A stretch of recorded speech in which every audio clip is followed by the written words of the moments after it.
అందరికీ నమస్కారం. ఏకాదశి ఉపవాసం చేస్తున్నారా? అయితే ఈ వీడియోను చివరి వరకు తప్పకుండా చూడండి. చాలా మంది ఏకాదశి రోజు ఏమి తినాలి, ఏమి తినకూడదు, ఏ పానీయాలు తీసుకోవచ్చు అనే సందేహాల్లో ఉంటారు.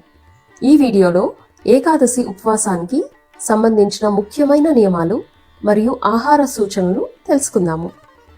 ముందుగా ఒక చిన్న ప్రశ్న. మీరు ఏకాదశి ఉపవాసం పూర్తిగా చేస్తారా లేక ఫలాహారం మాత్రమే తీసుకుంటారా? మీ సమాధానాన్ని కామెంట్స్లో తప్పకుండా తెలియచేయండి. ఏకాదశి రోజు సాధారణంగా అన్నం, గోధుమలు మరియు ధాన్యాలను నివారించడం మంచిదిగా భావిస్తారు.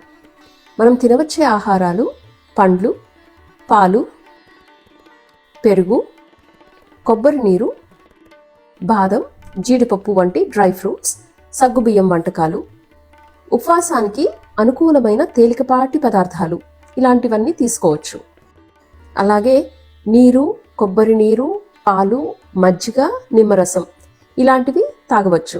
మనం నివారించాల్సినవి అన్నం, సాధారణ ధాన్యాలు, అధిక మసాలా ఆహారం, జంక్ ఫుడ్.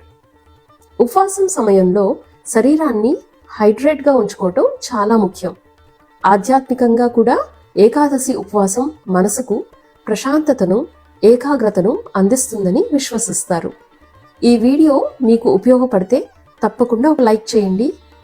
ఇలాంటి సంప్రదాయ వంటలు, ఉపవాస వంటకాలు మరియు ఆరోగ్యకరమైన ఆహార సూచనల కోసం సిరి రుచులు ఛానల్ను సబ్స్క్రైబ్ చేసుకోండి.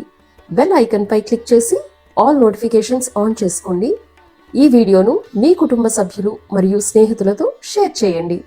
మీ అభిప్రాయాలను కామెంట్స్లో తెలియచేయండి. ప్రేమతో మీ సిరి రుచులు.